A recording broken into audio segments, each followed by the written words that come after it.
Hi there. Welcome to FinFactor. I'm your host, Blaine Bertsch, co-founder and CEO at Dry Run Financial Forecasting Software, where we help the office of the CFO leave spreadsheets behind and model everything from cash flow through to complex scenarios with clarity and control. And joining me today is Paul Barnhurst, an FP&A expert, trainer, and podcast host. Today, we'll unpack the ever-expanding responsibilities of finance and the office of the CFO as they assume an increasingly operational role. Welcome to the show, Paul. Thanks for having me. I'm super excited to be here, Blaine. It's a real pleasure to chat with you today. And before the show even started here, we were talking a little bit about how operations are starting to get stacked onto the CFO more and more. And you had a couple of examples of that. And I thought, yeah, it's time to record this because this is really interesting stuff. So what are you seeing in the role of the office of the CFO? Yeah, I think, we're seeing a few things that make it clear that finance and the CFO is being asked to do more and be more operationally, commercially driven. Not that they haven't in the past, but it's just a larger role of that. And the first example is Salesforce. Recently, it would have been a month or two ago, they named a new C-level position. They called it the COFO, and it stands for Chief Operating Finance Officer. And it was the CFO kind of taking both over. So operations and finance, that's not going to work in every company, especially if you're very heavy manufacturing operations, I think. But there are other companies where it could make a lot of sense.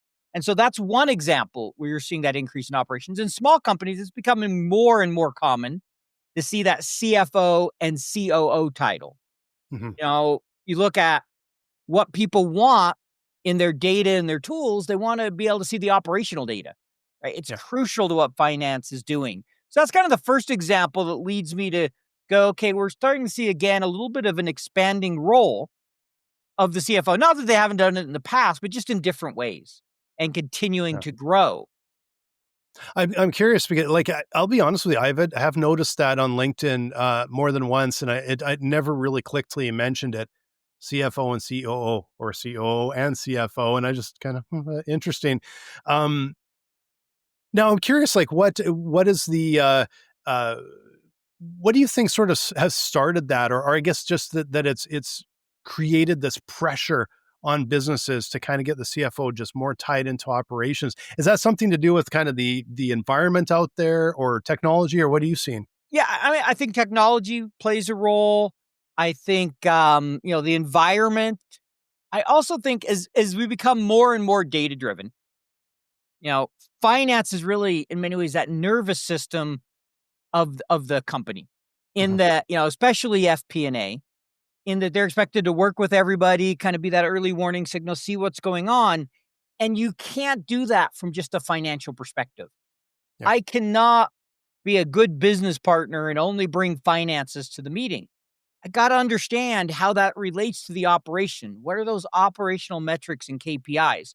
And so the best finance professionals, whether it's CFO, FP&A, whatever role it may be, also understand the operations, and they're operationally driven, but they do it through a finance lens, right? Customer support may be doing it through resource allocation and a bunch of other things, products taking clearly that customer's view in their operations. Finance is very much an operational view, but with the financial numbers. And so I think data is clearly driving it. The environment's driving it. The fact that FP&A has become bigger and bigger, right? You look at COVID, the need for scenario planning, the need for good data. Now you have AI coming in. With AI, the idea is we'll be able to automate more of the technical. We're not there. Some's hype, some's reality. We'll see how it all plays out. But there's, it's playing a huge role, and it will continue to play a huge role. And as that happens, finance in general becomes more strategic. And the only way you can really be strategic is to be operational. Yeah, and I think it's interesting because from my sort of side, when we're talking with CFOs all the time, that's kind of the intel we're getting from them, is especially since it's amazing COVID, like the start of 2020, we're in 2025, and there hasn't been that light at the end of the tunnel. In fact, it continues to sort of double down, and we're seeing businesses that are just cautious. I would say is the word we see them. The feeling we get the most, it's not panic, it's just cautious, and there's a lot of moving parts out there. And so I see exactly what you're saying as being able to connect finance, which is the foundation of every business. Um, but this increasing sort of automation and like you said, AI is starting to help more and more. Some places causing problems, but it's helping more and more. Um, we see that, we know that. But that actually, it's amazing because it actually frees up the CFO, it frees up the finance team to say, I actually have time to stop and look at this and see what the data means instead of just getting the data together. Exactly. Yeah, that's the goal, right? Finances, right, as I joke, and I'll use FP&A since, that's my experience. I saw something once, how would you describe an FP&A professional's job? And it was they spend 80% of their time cleaning data and 20% complaining about the data they have to clean. Sounds about right. Yeah. And I'm Yeah. sure you hear that from CFOs Mhm. and we spend so much time trying to make sure we understand the data that we don't get any time to really dig in and gain those insights and Yeah. give the influence the business to make better decisions. We're just always kind of behind the eight ball, so to speak. Yeah. Yeah. And and when we see, it's like that final step after that is the CFOs we see, they stop and they look and they go, I see this. I know what we need to do. I need the CEO to see what I'm seeing. And they have to get to that communication side. And it's a shame that sometimes it's 90, or you said like 80%, 90% of the time is just trying to get to the point where they have the story to talk to the CFO or the Mhm. CEO. Um, so it's the kind of new technologies combined with all of these outside pressures seem to be kind of like, creating opportunity for businesses in some way to have a better idea where they're headed. But Correct. it's a tricky time. Well, and it's creating a great opportunity for finance to kind of lead out, to have that seat at the table and to play a bigger role, right? Yeah. There's the perception that finance has always been in the CFO. It's all about controllership. It's all about risk. They're just there to cut costs. And there are people that's the case, and there are many Yeah. roles. Finance, I think, has always had people who are strategic and the best were commercially driven. But now Mhm. it's just kind of that expectation. If you want to be good, I mean, I ask every single week people questions. If you want to be a better business partner, what do you need to do? If you want, what's your number one soft and technical skill? My podcast, Mhm. and you hear operations and curiosity, and it's never be better at building that 3 statement model. Be better Yeah. at Excel. If I ask what the number one technical skill is, I'll say Excel or financial modeling. But when I ask about great FP&A, it's always tied to the business Yeah. and, the relationships. And as the role expands, that makes it hard because you got to have more and more relationships. You have more and more data, more and more things you understand. And that's why you're seeing CFO roles. They tend to be some of the shortest. I think it's the shortest in C level. They've Yeah. said how long they're staying, and it's getting shorter. They're leaving roles quicker because I think they're asked to do so much that you're seeing burnout is real. I mean, I know I dealt with it in FP&A where there's times like, I don't know how much longer I can do this. Yeah. Yeah. Well, and I can see that just again for talking from CFOs. I tell you, sometimes we have CFOs come in the door and they're just almost like, I've known them for 30 seconds and they're just like, this is a problem I've got. It's like a fire hose coming out, and they're struggling, and they're generally struggling with the data and trying to get it Mhm. into a usable form that they can, like you said, 80% of their time putting together data. That's a tough role to take when it's ultimately their responsibilities to give those insights, right? And And um, that's what they yeah, wanna be doing. yeah, Very few people in finance, there are exceptions, wanna spend the majority of their time being a data jockey, yeah, especially at the senior levels, right? yes, yeah, Director, VP, CFO. I don't know any CFO that goes into a role and goes, "I wanna spend all my time with the data." They wanna understand the data, but cleaning it, no, that's not what they wanna be doing. And if yeah. it is, they're probably not gonna have the job very long. Yeah, exactly. It's especially with the sort of the volatility you see now. Answers mean more, and insights mean more, I think, than they used to. And so this role of finance, like we were talking a little bit about it, it's evolving in a number of ways. What else are you kind of seeing, and how it's sort of changing, and how the increasingly big push towards operations? Yeah. So, I mean, I think you're seeing one, you're seeing technology and AI, Mhm, right? And we're all trying to figure out how we can really use that. You're seeing finance more and more owning data. And often that's a shared ownership, right? Because they're not going to be the technical ones figuring out what database should we use and yeah, what's our data governance policy and all those type of things. But the master data and making sure we're aligned on all the metrics. And I had a role, my last role before I started my own business. I was director of what's it, finance, sales operations, and analytics. I didn't report to a single person. mhm, I mean, I didn't have a single person under me. I reported to the VP of FP&A, and my role was all about helping the company make the transition to SaaS and figure out what we need to do with reports and data and mhm, changes in operation. It was just a connector role, yeah, but it was under FP&A. And so, that's I think you're seeing more and more of that recognition that FP&A and the CFO, outside of the CEO, are really the only roles in the company that get to see the entire business. mhm, For to kind of, think of that control tower, right? They see the entire sky. And yeah, so they bring a different perspective. And so I think we're really, seeing people realizing that. yeah, and it feels like it's that time where, there's so much change, like, there's so much change in the pace of change, as we've all seen over especially the last 5 years, is more in the last 5 years than probably the last 20 before it. And now with the introduction of AI and how it's being adopted, there's gonna be even more change. But I think I think you probably are on the same page as me that there's gonna be a few hiccups, as that is adopted because as we're finding and as we're talking with CFOs every day, there's not a real high level of trust yet, and there's a Yep. reason for that because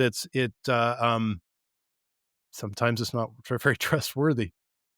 The technology can hallucinate. And then also there's an aspect where everybody wants to get value out of AI, Yeah. but what's the quality of your data? Garbage in, garbage out. AI Yes. doesn't fix the garbage in and of itself. For the things AI can do to help you cleanse your data, sure. But there still needs to be a cleansing process. You can't just, hey, here's my data, figure it out. Yeah. When you spend 6 hours cleaning it before you could get any analysis, and they don't know the rules you use to clean it because they're usually sometimes, one offs and all kinds of things, at least at first. Yeah.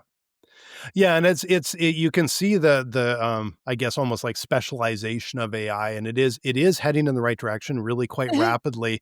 Yep. It's still there's still a lot of pain points that we hear about all the time, and so it's coming, but it's almost like in one way it's like it's coming too fast because you know. Can we implement it properly and make sure that it's trustworthy and it's doing it right? And in a way, it's coming too slow because the CFO has all of this on their shoulders and they need to be able to have clean, better data and move right to insights. And it feels like, to me, it feels like it's in this little really uncomfortable time of change, right? It's definitely it's a difficult time for everybody to figure it out. What software do I use? And we don't really have holistic workflows yet.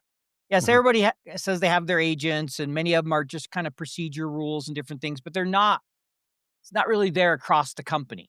No. Yeah. And then you add to that, like we talked about, the pace of change. Look at the last month.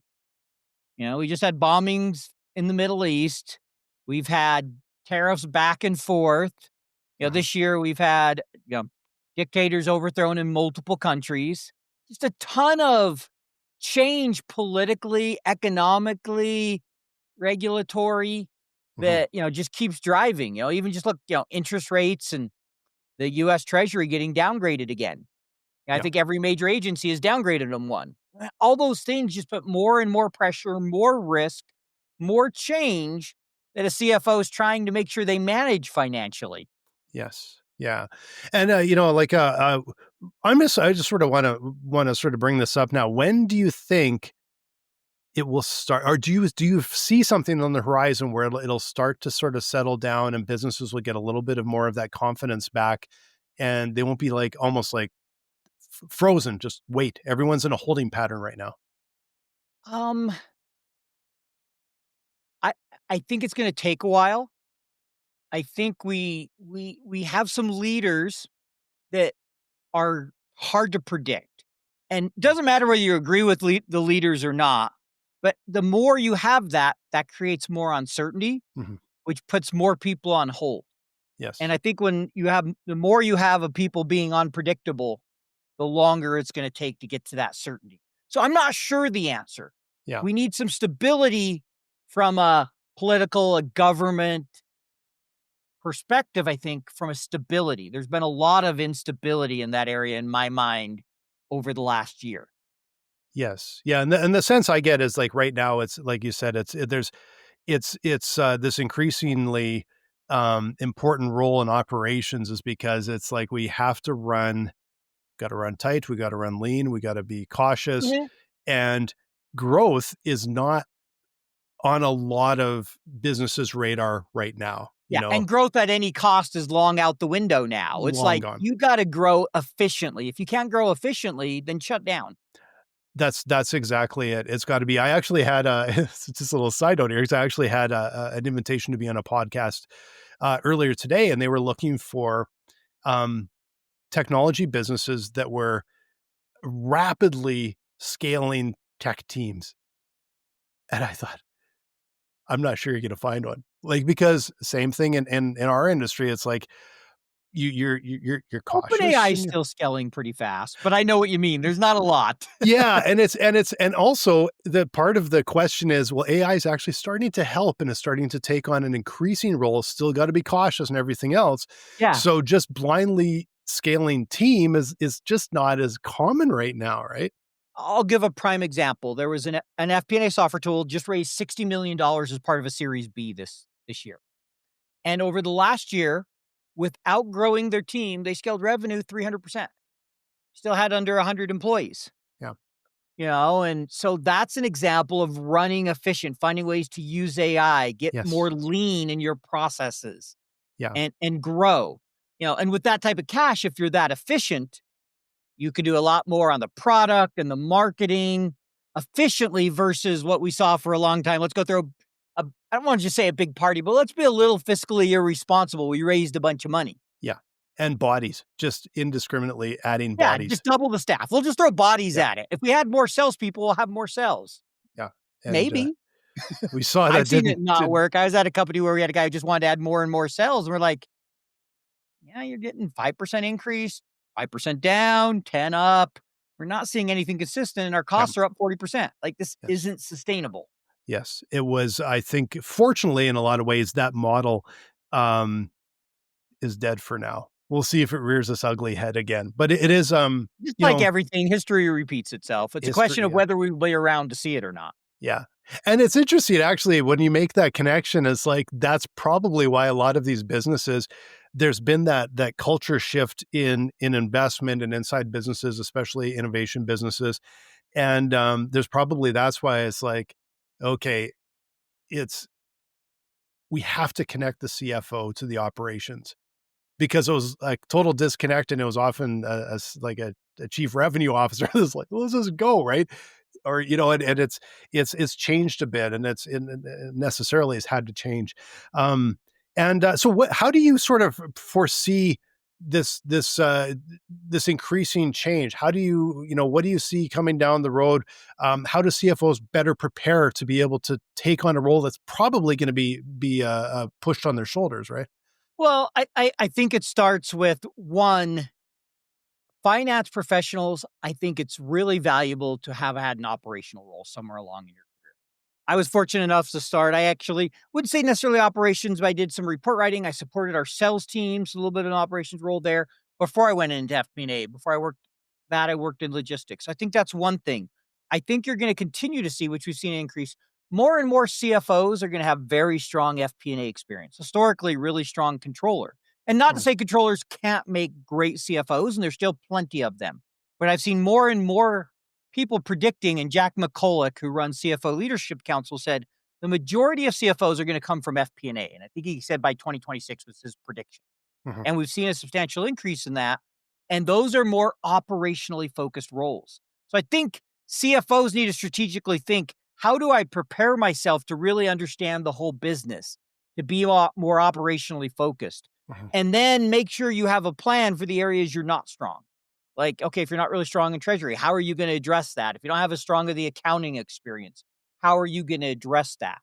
And I think that's what really needs to happen is finance people need to be thinking about those type of things.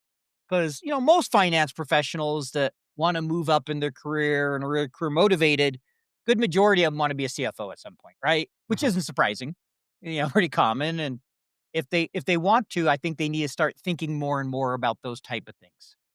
Yeah, and I think like you kind of hit the nail on the head. Probably the first thing they can do is let's get out of the office here and start learning about the business I'm in right now and Mhm. understanding. And I think that's maybe where some of those connections happen, right?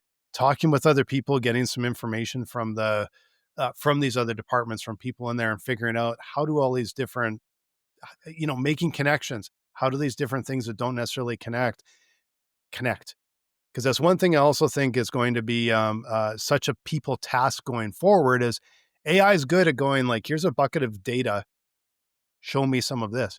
It's not very good at making weird connections from here to here and going, there's something in like you were in logistics or something that's in like inventory or just something about the appetite of the market. How does that connect? And I think that's where people are really good at making these weird connections, and that's where they can really help a business move forward. Mhm.